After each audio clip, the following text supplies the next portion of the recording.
Sauron, one of the deadliest villains in the Lord of the Rings universe. Hi everyone, welcome back. I'm Terry and this is Marvelous Videos. The brand new Lord of the Rings series will take place during Tolkien's storyline of the Second Age.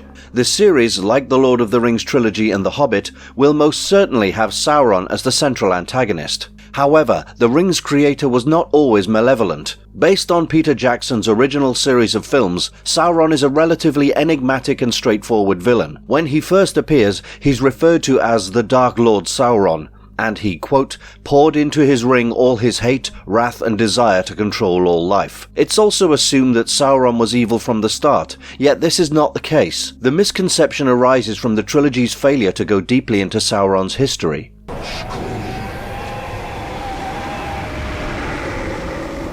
After the first revelation of the Ring's origins, most of this bad guy's appearances, if you can call them that, are as the all-knowing eye atop Mordor's tower, a disembodied, scary, godlike presence. Sauron seems to be an idea, a type of evil personified rather than a real character. However, there's a backstory to the actual figure which is shown at the start of the Fellowship of the Ring movie and is developed a little more in J.R.R. Tolkien's work, The Silmarillion. Before we go into our explanation, we have a very small request. If you like our content, please support us by subscribing to our channel. This is a small click for you, but for us, it means a lot. Thank you. Now let's begin. A cruel and cunning sorcerer. They called him Sauron.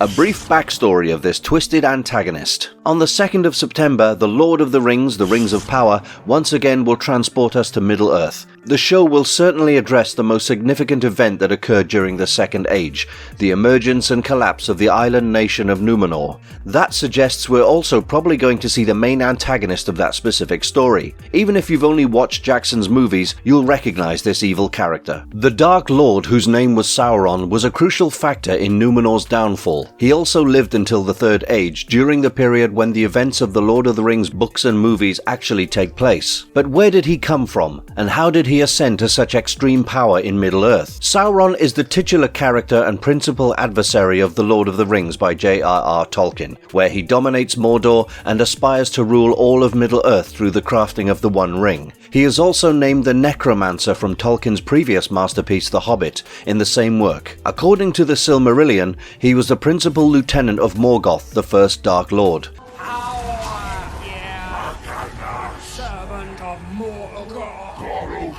Tolkien remarked that all the Ainur, the angelic forces of his fabricated story, had the ability to commit many degrees of mistakes and failures, but the satanic revolt and wickedness of Morgoth and also his cohort Sauron was by far the worst. Sauron appears most frequently as the Eye, as though disembodied. Tolkien said that while rejecting the existence of pure evil, Sauron came as close to a fully evil being as was conceivable. Commentators have linked Sauron to the titular character of Bram Stoker's novel from 1897, Dracula, as well as the Celtic mythological figure Balor of the Evil Eye. In Peter Jackson's movie franchise, Sauron appears momentarily as a person, but is generally depicted as a disembodied blazing eye. Before we go into Sauron's history, let's take a look at his predecessor, Morgoth, who was actually the very first Dark Lord of Middle-earth. He was a Valar. The Valar were also known as some of the most powerful creatures in Arda, and the first Dark Lord was first known as Melkor. Eru Ilúvatar, the highest deity, created him.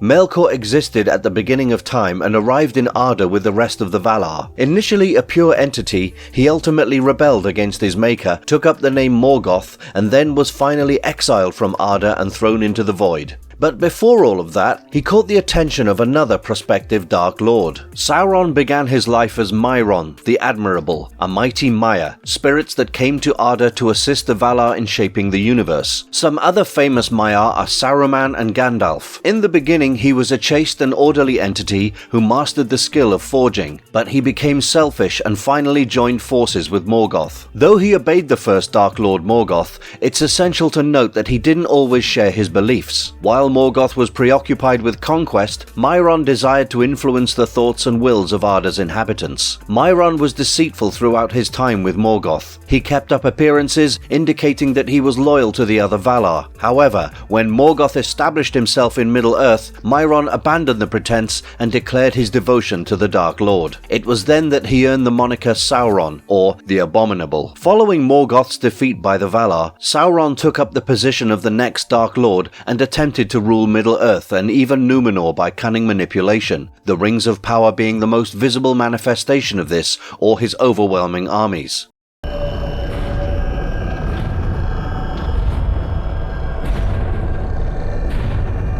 Evolution of Sauron, First Age, Second Age, Third Age, and thereafter. As stated, Myron was Sauron's original name. He was the fiercest Maya from the Valar, Aule the Smith, and he learned a great deal from Aule about smithing and workmanship, becoming a brilliant artisan, and also excelled in the knowledge of Aule's people. He was one of the Maiar with the most power. Myron was virtuous and uncorrupted at this time, just as Eru had made him. His greatest strength was his appreciation of perfection and order, as well as his disdain for waste. However, this would prove to be his undoing, as Myron recognized in Melkor the determination and might that would allow him to achieve his very own goals faster than if he sought them alone. Myron's ambition was to rule the thoughts and wills of Middle-earth's creatures for what he saw to be their own advantage, but Melkor's desire was to control or demolish Middle-earth itself. Myron strove to strengthen his natural powers in order to see his wondrous schemes come to fruition, and this power became his aim in itself, so he was captured by Melkor, joining his following and eventually becoming his self-centered primary agent. Myron retained his seeming allegiance to the Valar after joining forces with Morgoth, but covertly supplied Morgoth with details about their operations. Myron left Valinor and officially proclaimed his allegiance to Morgoth only after Morgoth built his strongholds inside Middle-earth, making him a famous opponent of the Valar. Shortly before Melkor's capture, Sauron governed the stronghold of Angband and served as his lieutenant. The Valar troops leveled Angband with little effort at the commencement of the Battle of the Powers. However, it's unknown if the malevolent Maya was still there when the castle was under siege. After Utumno was plundered and Melkor imprisoned, Sauron was nowhere to be seen, and in their rush to both capture and remove the Black Enemy from Middle-earth, all of the Valar paid little attention to the latter's most horrible henchmen. The Sindar elves who resided in Beleriand nicknamed him Gorthaur, which means Dread Abomination. At the same time, the rest of the Eldar called him Sauron, which means the Abhorred and the Hideous, making a joke of his actual name.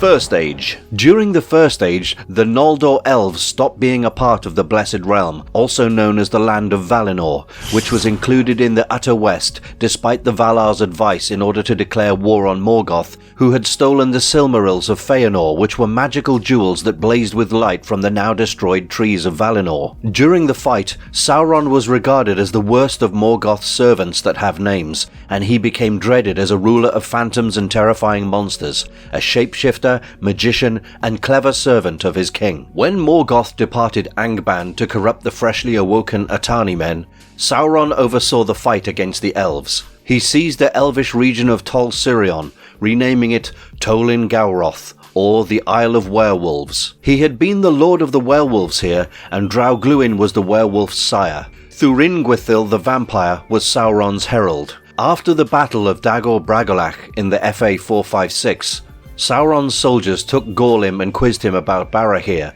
who was Beren's father, and asked to know his whereabouts.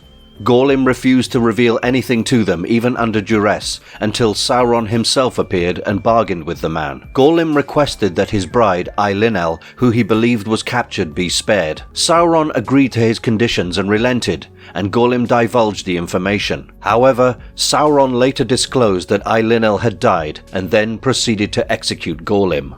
Even during the quest in search of the Silmaril, Finrod and Beren, who were kings of Nargothrond, were abducted by Sauron, who beat Finrod in a battle with the Songs of Power. He stripped off their orc disguises and flung them inside dark pits, where werewolves butchered their comrades. When a werewolf attempted to kill Beren, Finrod battled and killed it before succumbing to his injuries. Huan the Wolfhound and Luthien arrived at the Tolin Gawroth Bridge not long after. Sauron dispatched wolves to abduct Luthien, but they they were all murdered by Huan. Among them was Draugluin. However, he ran away and informed his lord that Huan was present there. As a result, Sauron assumed the appearance of a werewolf and sprang to attack Luthien, only to be stopped and restrained by Huan. He gave up the tower to Luthien and fled while donning the disguise of a vampire. Sauron had little involvement in the history of the First Age after being defeated by Luthien, and perhaps this happened because he tried to dodge Morgoth's derision or fury. After his former lord was destroyed and imprisoned in Valinor, Sauron appeared to repent and beg Eonwë and the triumphant host in the west for compassion, but he may have been just terrified by their victory. At the same time, Sauron, out of pride, refused to go back to his home in the Utter West, fearing judgment, and instead escaped and hid somewhere in Middle-earth. To dominate all life. One. Second Age. After lying hidden and inactive for almost 500 years, Sauron started to unveil himself once again, and by the year SA 1000 he had acquired strength and re-established himself in Mordor in the eastern part of Middle-earth, and also began construction on the terrible land of Barad-dûr, which was close to Mount Doom. Enormous armies of trolls, orcs and other Morgoth-era monsters were soon formed, and Sauron poisoned the minds of select men, which included Haradrim and the Easterlings, with dreams of power and riches. Although Sauron was aware that men were more easily swayed, he attempted to obtain the assistance of the elves, who were considerably more powerful. Around the year SA 1500, the Dark Lord Sauron changed his appearance and renamed himself Anatar, and was also known as Lord of Gifts. Later, he became friends with the elf smiths residing in Eregion, especially Celebrimbor, who was the finest of artisans and a descendant of Feanor, and counseled them in magic and the arts. Not all elves completely trusted him, notably Elrond, Lady Galadriel, and Gil-galad, the supreme king of the people of Noldor. Sauron imparted information and encouragement to all of the elves who obeyed him, while he secretly fashioned the One Ring to dominate the elvish rings. On top of the ring, Sauron etched in Tengwar, the Black Speech, the inscription, Ashnazg Durbatuluk, Ashnazg Gimbatul, Ashnazg Thrakatuluk, Agburzu Mishi Krimpatul. This translated to, one ring to rule them all, one ring to find them, one ring to bring them all, and in the darkness bind them. But as soon as the Dark Lord donned the ring, the elves detected his deception and removed their rings before stowing them away safely. Enraged, Sauron launched an open war against them, demanding that all of the rings of power be handed over to him. The elves were able to keep the 3 most powerful rings hidden from him. However, the rest of the 16 rings of power were either seized, destroyed, or forgotten. He had entrusted 7 to the dwarves, but 9 to the men, realizing they were going to be the fastest to be corrupted. The 7 dwarf lords who obtained the rings turned out to be highly resistant to Sauron's influence, as they neither faded away nor were subject to his will. The rings, on the other hand, instilled in them an unquenchable thirst for gold, causing the dwarves immense pain. All of the 9 men had their minds poisoned by the rings, as Sauron foretold, and turned into the Nazgûl, Sauron's most ruthless and evil servants. The consequences would have been disastrous if the elves had not detected Sauron's deceit and abandoned the powers of their rings. Most of Middle-earth's original men appear to have fallen to the influence of the ring after the Nazgûl were formed, and had the elves been caught in this manner, they too would have become Sauron's slaves. As a result, Celebrimbor's opposition was crucial in the story of Middle-earth. Sauron became famously known as the Dark Lord and ruler of Mordor during this period, during which he mobilized and commanded large armies, and his stronghold of Barad-dûr was finally constructed in the year SA 1600. Despite all the hurdles in his path, he was still very formidable even without the command of the elves, and he conquered virtually all of Middle-earth in the War of Sauron and the Elves. However, the soldiers of Tar Minastir, king of Númenor, proved to be able to conquer Sauron in the War of the Gwathlo in the year SA 1700. Sauron was defeated but not entirely crushed, and he fled back to his stronghold in Mordor and continued rebuilding his power through the years. Toward the conclusion of the Second Age, the Dark Lord Sauron once more became strong enough to mobilize enormous armies and seek to control Middle-earth. Interestingly, by this time, he had claimed the titles King of Men and Lord of the Earth, which infuriated the Númenóreans, the mighty men descended from the men who had fought with Melkor during the Battle of Wrath. Some of them were Luthien's and Beron's descendants via Elros. These men resided on Numenor, an island in the sea separating Middle-earth from Valinor. The Númenóreans, who were proud at the time, invaded Middle-earth with incredible might of weapons. King Ar-Pharazôn, who sought nothing less than the throne of Middle-earth, led his armies the whole way to Mordor while not fighting a single battle, and ordered that Sauron humble himself before the ruler.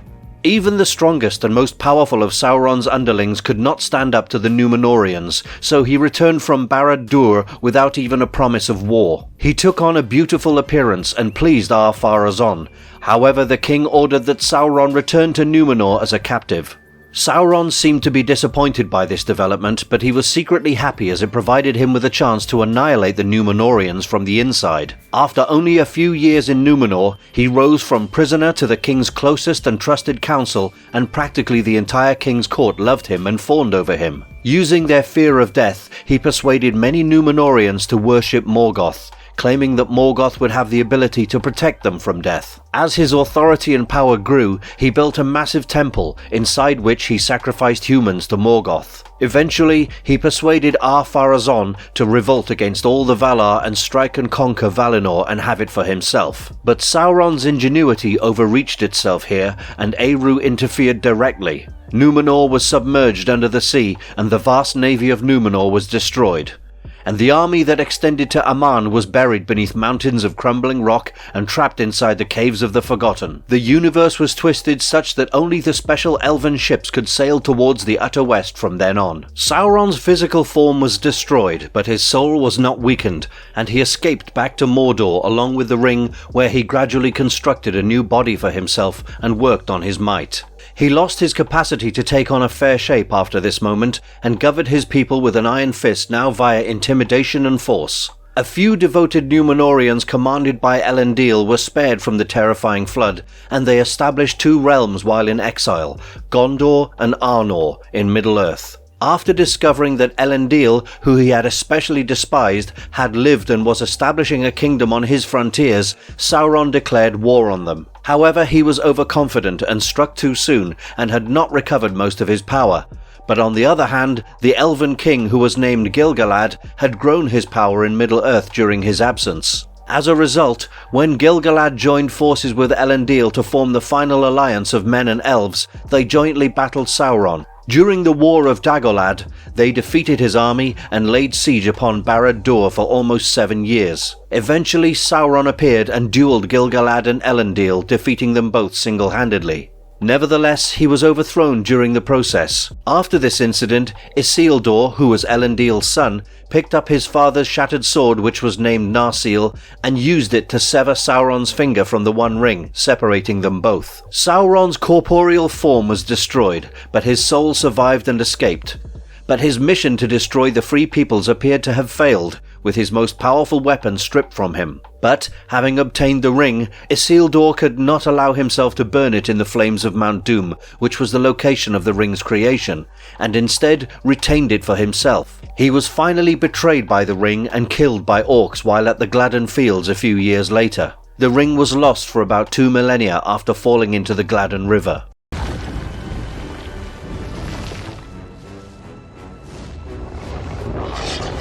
Third Age. Despite his downfall, Sauron was not completely defeated. In spite of being significantly weakened and in a non-corporeal state, he nonetheless survived as a result of putting the majority of his innate power, energy, and willpower inside the One Ring. As long as it remained, he would never be totally defeated, and for the first 1,000 years of the Third Age, Sauron remained in hiding, steadily regaining his power before he was once more ready to assume corporeal form. Sauron finally began to rise anew in the year TA 1000, taking the fortress of Dol Guldur and the Hill of Sorcery in the southern Mirkwood in the year TA 1050. He disguised himself as the terrible wizard known by the name the Necromancer there, and the elves were at first unaware that he was the secret Dark Lord. During this period, the Valar dispatched the 5 wizards, also known as the Istari, which included the famous Gandalf the Grey, who subsequently transformed into Gandalf the White, to resist Sauron and organize the Free Peoples living in Middle-earth against his possible return. While the Dark Lord gathered power, the Nine resurfaced in the year TA 1300 and began systematically attacking the Númenórean kingdoms in exile, eventually conquering the northern kingdom of Arnor and severely damaging the southern kingdom of Gondor. During the same time period, vile things that still wandered on the ground or under it were triggered. Orcs became more daring in their intrusions, while dragons destroyed the dwarven palaces, devouring 3 of the 7 original dwarf rings and seizing hordes of wealth. The Easterlings also rekindled their long-standing war with the Northmen and the Gondorians, launching new raids on the western kingdoms, aided by the Dark Lord's ambassadors. Gandalf the Wizard invaded Dol Guldur in the year TA 2063 to prove his claim that Sauron had truly come back, and that his hand orchestrated the slow rebirth of darkness, such as the activities of the Nazgul. However, the Dark Lord retreated eastwards to disguise his identity. This marked the start of the era known as the Watchful Peace, which concluded with Sauron's reappearance at Dol Guldur with increased vigour in TA 2460. The Stoor, Smeagol, as well as his buddy Deagol, discovered the One Ring the same year. Smeagol assassinated Deagol and grabbed the ring to keep it for himself. Smeagol was eventually so damaged by the ring's evil that he was given the name Gollum and compelled to hide inside the Misty Mountains. In TA 2850, Gandalf the Grey returned to Dol Guldur and realized that the necromancer was in fact Sauron. In TA 2941, the White Council used its strength to forever expel Sauron from Dol Guldur. Without the ring, and confronting the combined force of all the 3 powerful elven rings and Saruman's expertise, Sauron could only summon a fragment of his strength, allowing his adversaries to easily expel him from Dol Guldur. Nonetheless, the Dark Lord, who had enough time to prepare, willingly abandoned Dol Guldur and returned covertly to Mordor, wherein he officially revealed himself in TA 2951 and began preparing for his last war to rule Middle-earth. Sauron raised massive legions of orcs and collaborated with and subjugated men hailing from the east as well as the south. He collected his most fearsome servants, who were called the Ring Wraiths, or Nazgul, each donning one of the powerful 9 rings created for mortal men. He adopted the emblem of a lidless, large eye, and as he asserted his dominance over all of Middle-earth, the terrifying Eye of Sauron went on to become a symbol of strength and dread. Sauron interrogated Gollum after capturing him, and learning that he previously possessed a magical ring and had heard the phrases Baggins and Shire from it. He realized that the ring Gollum was referring to was the original One Ring, and in the year TA 3017 he dispatched his servants, the terrible Nazgul, to look for the Shire and seek Baggins in order for the One Ring to be retrieved and brought back to him. Meanwhile, Sauron also enlisted the aid of Saruman the White, who was an Istari, and employed him to attempt to eliminate Rohan, one of the most significant hurdles to Sauron's takeover of Gondor and the surviving elves. Saruman, on the other hand, failed, so Sauron ended up sacrificing one of his most potent and most influential servants, in addition to also losing Saruman's massive Uruk-hai army. Peregrine Took, shortly after Saruman's fall, glanced into the palantir that the wizard had and unwittingly connected with Sauron, who assumed that his traitorous servant had caught either the halflings wearing the ring or anyone who may know where it was. However, Aragorn soon took the palantir and presented himself to the evil Sauron, and upon seeing Aragorn, the terrifying Dark Lord reasoned that Saruman had perished and that the successor of Isildur had the One Ring. Fearing that his adversaries would utilize the ring to defeat him, Sauron accelerated his plans and struck the region of Minas Tirith, which was in Gondor, earlier than planned, hoping to bulldoze the town and smash the last resistance movement to his regime before his adversaries could strengthen it, and to avert the men who lived in the west from joining forces under one king. Sauron's army was crushed as a result of the united efforts of Rohan, Gondor, and the Dunedain of Arnor. Despite having more than adequate military might to demolish Minas Tirith and rule Middle-earth quickly after Gondor fell, Sauron's doubts started to develop. As such, he sat and waited, expecting a reign of contention between Aragorn as well as other possible ring lords, during which he might move in and seize the ring and take it for himself. Despite successfully repelling Sauron's soldiers at Minas Tirith, Aragorn and Gandalf understood that the majority of Sauron's army remained in Mordor, preparing for a fresh, more lethal attack on the city. Frodo Baggins had practically no hope of ever reaching Mount Doom unnoticed in Mordor, which was teeming with Sauron's armies. In light of the circumstances, Aragorn convened a council of the chief officers of all the armies gathered in Minas Tirith, then designated Gandalf as their leader until the crisis passed. Gandalf made it evident to everyone present that even with their tremendous triumph, they could never hope to vanquish Sauron's troops by force. As a result, they had two choices. They might station their remaining army, which was far more extensive than it had ever been before the fight, thanks to reinforcements that came from Rohan and the south of Gondor at Minas Tirith, in order to attempt to withstand Sauron's next onslaught. They may even take a group to the looming Black Gate and confront Sauron personally. As Gandalf indicated, this group would only have to be large enough to offer combat, with the remainder of their troops remaining behind to guard Minas Tirith. This alternative, while dangerous for everyone concerned, would help to divert Sauron from staring into his own realm, across which the bearer of the ring would have been going. Furthermore, Gandalf hypothesized that if Sauron knew that an army too small to pose an actual threat to his powerful troops was on its way to the looming Black Gate to invade Mordor openly, he would likely think that the commander of the invading army possessed the One Ring. Sauron would suppose that the ring would itself influence its user, who, in his arrogance and overconfidence in his newly acquired power, could be stupid enough to confront Sauron's strength with an army too small to attack Mordor in earnest. Their plan worked, as Sauron rallied the majority of his surviving soldiers and led them to Udun to defeat the army of men of the West and reclaim his treasure. This act by Sauron meant that the plains of Gorgoroth were substantially unattended, and this enabled Frodo and Sam to climb Mount Doom with significantly less trouble than they would have otherwise. However, as Frodo arrived at the cracks of Doom, the influence of the ring started overpowering him, and he began succumbing to the ring's powers, and he put it on. Sauron suddenly took notice of the Hobbit and turned his eyes to the mountain. He quickly dispatched the ring wraiths to reclaim the ring, but it was now too late, as Gollum had snatched the ring from the hands of Frodo, and he then tripped and plummeted to his demise inside the cracks of Doom. The ring was then unmade.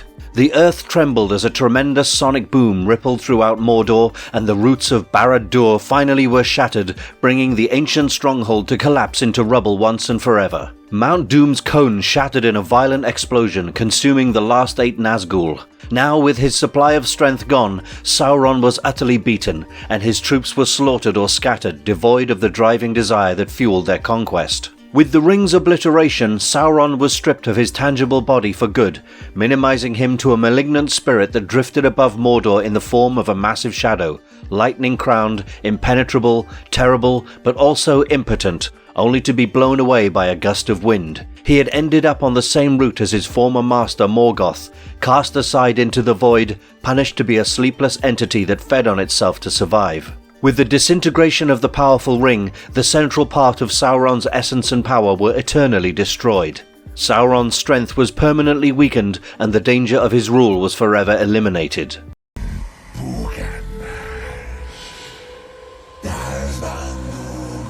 Sauron in the Rings of Power TV series. Early teasers for the Lord of the Rings show named The Rings of Power were jam-packed with visuals and characters recognizable to fans of J.R.R. Tolkien's Middle-earth. Amazon's teasers have shown fans events they've been dreaming about for decades, from vistas of the island realm of Númenor to scenes from the First Age. However, the show's trailers have also highlighted freshly developed stories and characters, including 3 enigmatic white-robed individuals. Following their debut appearances in the Rings of Power's Comic-Con teaser, suspicions began to circulate that the trio's captain was probably none other than the infamously evil Dark Lord Sauron. While it appears that this is not the case, the terrifying Rings of Power triad does appear to be linked to Sauron in one essential aspect. There is currently very little information available regarding the 3 shrouded characters depicted in the 2 very latest Rings of Power teasers. Fans, on the other hand, believe they are followers and a part of the cult of Melkor, which is a cult dedicated to Middle-earth's first Dark Lord, who was also Sauron's former lord and master. Melkor was expelled from Middle-earth at the conclusion of the First Age. However, his influence on Tolkien's world is felt throughout the Second Age, the period which the Rings of Power is based on. The worship of Melkor, also known by the name Morgoth, is central to one of Tolkien's Second Age tales. That fact, along with the priestess-like style of one member's clothing, suggests that the Rings of Power's most enigmatic 3 are really Melkor's disciples. Sauron hid in Middle-earth for roughly 500 years following Melkor's fall. When he eventually emerged from the shadows, he proceeded to stealthily poison the men who lived in Middle-earth and entice them into serving him. Later, Sauron makes use of Melkor's heritage once more to his advantage. Sauron encourages the monarch of a major kingdom to begin serving Melkor in order to eradicate the most significant challenge to his rising dominance inside Middle-earth. Sauron then proclaims himself as High Priest of the evil cult of Melkor and takes the nation's inhabitants on an ethical downhill spiral that ends in the sacrifice of humans. As a result, it would actually make logical sense for Sauron to exploit any remaining Melkor followers in Middle-earth to aid him in gaining control. Not only does canonical evidence support that hypothesis, but it also appears considerably more plausible that these three people are on a quest at Sauron's behest, instead of one of them being Sauron himself. We won't know whether the figures depicted are Melkor cultists until the actual premiere of the Rings of Power. The trio's commander appears to be a cult member, so fans should brace themselves for the potential fact that Sauron is possibly already recruiting his former master's believers by the time the Rings of Power begins. That idea appears to be more plausible than any other one around the Rings of Power's unusual and formidable new trio. The wicked Sauron is the focus of a new official trailer for the upcoming Prime Video program about the Lord of the Rings named The Rings of Power. The adversary does not sleep, it is patient. Galadriel, played by Morgoth Clark, says in the teaser, which primarily comprises of previously released Rings of Power footage. A wicked and devious sorcerer. He has more than one name. He was known to us as Sauron, the narration states. Of course, Sauron, the maker of the One Ring, is the title of the principal enemy of J.R.R. Tolkien's series The Lord of the Rings, in addition to Peter Jackson's film series of the same name. Sauron was physically depicted by Salah Baker and narrated by Alan Howard in the Peter Jackson movie The Lord of the Rings. Benedict Cumberbatch voices the Necromancer, aka Sauron, in Peter Jackson's cinematic trilogy of J.R.R. Tolkien's The Hobbit. The first season of the fantasy series will include 8 episodes.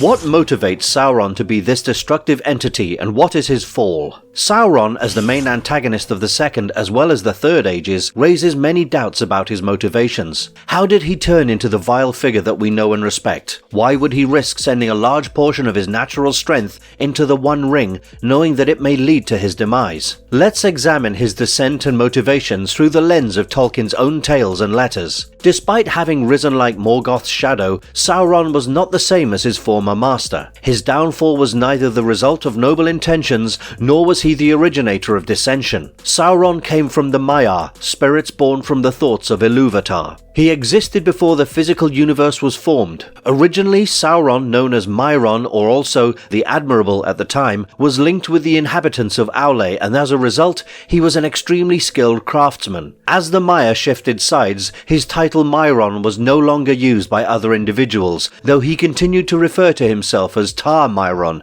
or King Excellent, until the time of Númenor's downfall. The Maiar's authority as Morgoth's lieutenant was already a source of pride for him. Because of his actions, the inhabitants of Middle-earth dubbed him Sauron, meaning the abhorred, or even called him by the name Gorthaur, which meant the terrible dread. It was, however, a virtue that drew Sauron into Morgoth's service and ultimately led to his destruction. The Maiar valued order and despised chaos. Add to it his passion for power, and Sauron's motivations for changing allegiances became evident. Morgoth's ability to rapidly and efficiently bring Sauron's schemes to life was a crucial factor in his determination to become a part of the Dark Ainu's army. His service on the evil side corrupted Sauron with Morgoth's desire for power, and his good intentions finally went horribly wrong. Still, an examination of Sauron's motivations and personal storyline reveals him to be a more intelligent, logical, and reasonable evil than Morgoth. He lacked Morgoth's nihilism, therefore he was able to preserve rational reasoning and make his actions thoughtful and well planned. In an already damaged realm, Sauron entered the service of Morgoth. Because the Maiar obeyed another deity for a long time, he didn't sink so low and didn't lose his abilities as Morgoth did. He still was able to take a fair form far into the Second Age, indicating that he had not yet been completely corrupted to the point of being unable to appear attractive. This was never to last, however, as Sauron's next path was a downhill spiral. Morgoth, on the other hand, lost the capacity to change his form at a whim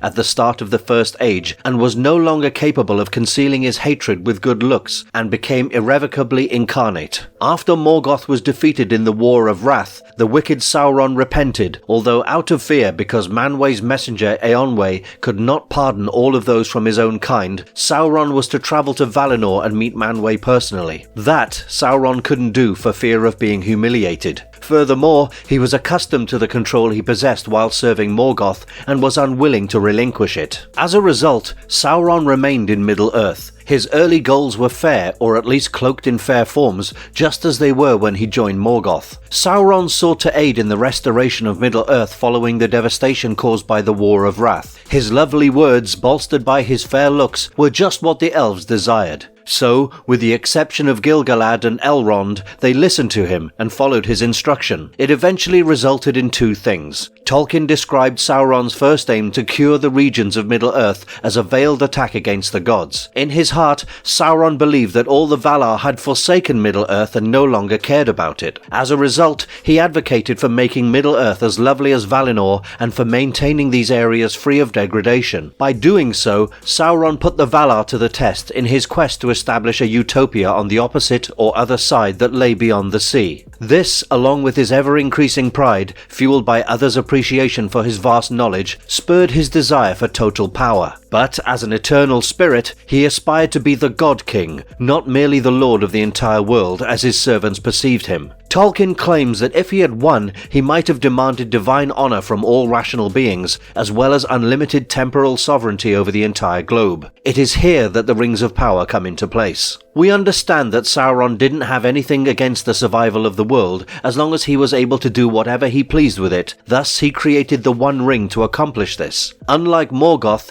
he had no desire to reduce the world to ashes, but rather aspired to dominate the thoughts and free wills of others, with the elves being his primary objective. He invested a significant portion of his own power and might inside the One Ring in order to achieve his goal. It included the abilities of the minor rings of power, allowing Sauron to see the minds of all individuals who wielded the lesser rings, rule all that they accomplished, and in the end, entirely enslave them. He could not, however, fool the elves, who he despised and wished to enslave, for they concealed their rings once they realized Sauron's intents and never even used them when he was in control of the One. Sauron did, however, partially accomplish his goal. When he had the ring on, he was capable of enslaving and governing vast swathes of men who had not yet interacted with the elves. His kingdom was, therefore, continually expanding. The strength that the ring possessed was in accordance with Sauron. If he donned it, his own might was amplified. Nevertheless, even though the Dark Lord chose not to wear the ring, he could still influence it from afar. So, after being separated from its master during the War of the Last Alliance, the ring was continually striving to return to him, abandoning those who came into possession of it by slipping away in the worst of times, doing everything in its power to rejoin with the hand that fashioned it. This desire grew much more potent when Sauron reappeared after his defeat. Despite containing a significant amount of Sauron's own powers within it, the ring's premise had numerous fundamental flaws. The first was that anybody with enough strength and resolve might seize the One, oppose Sauron, and finally depose him from the role of Dark Lord. Because very few people in Middle-earth had the capacity to do this, it didn't appear to be a very severe danger to Sauron. Another concern was that the ring's destruction would reduce Sauron to a shadow, and, as a result, lead to his defeat. It caused some challenges, however, for the ring could only be unmade by Sauron's own smithcraft or even in the flames of Orodruin, where it was fashioned, and nowhere else. Getting into Mount Doom was indeed a tremendous task, an impossible quest for an average person to perform on an average day. Therefore, Sauron merely didn't take into account this possibility. Another element was the fact that even if someone did reach the Orodruin flames, they would be unable to throw the ring down due to the grip it held on anyone who had it. We recall how the One met its end by good accident. Because of the ring's dreadful pull on him, Frodo also couldn't bring himself to toss it into the fire, and Gollum, having snatched the ring from the hands of the Hobbit, walked much too close to the edge and plunged into the flames with his precious. In his arrogance and pride, Sauron didn't even consider that a simple stroke of chance could interfere with his designs, and that a simple accident could cause things to go drastically wrong for him, so he didn't even consider the other option either, even though he appears to have been well aware of both vulnerabilities in his ring design. Growing increasingly arrogant, Sauron made a typical "it would never happen to me" error, and a mission that proved fatal. In his desire for absolute evil, he came dangerously close to actually becoming absolute evil, but missed and followed Morgoth on the same disastrous path down into the void.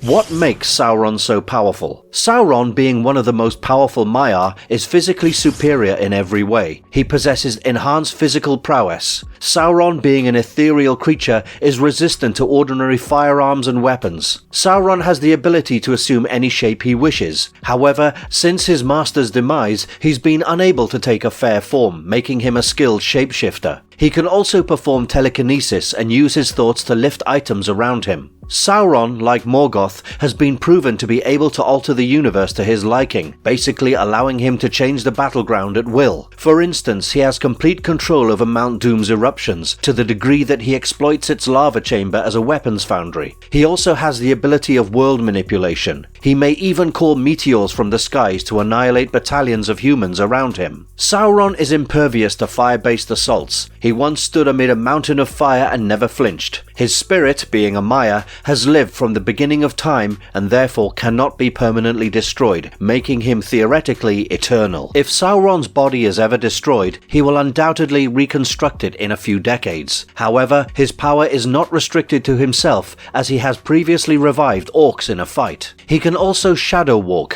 which implies that if Sauron ever has to reduce the distance between himself and his adversaries, he may wrap himself in shadow and teleport, healing himself somewhat in the process. Sauron has the ability to identify any foes hidden in his area. His piercing stare frightens foes, prompting the weak will to flee in fear, inflicting injury on themselves. Like his famed eye, Sauron can scan across a whole nation for hidden opponents. He has twisted and deceived innumerable beings during his endless life, even deceiving the elves into creating the famous rings of power for his selfish gains. He is an expert manipulator. He's evolved into a superb tactician and planner in combat as a result of his experiences as Morgoth's commander and also as Mordor's king. Mordor has grown into one of Middle-earth's most ferocious armies under his command. Sauron, like his master, used an enormous mace in battle. Little is known about this weapon, yet it has been demonstrated to disperse armies of both elves and men with a single strike.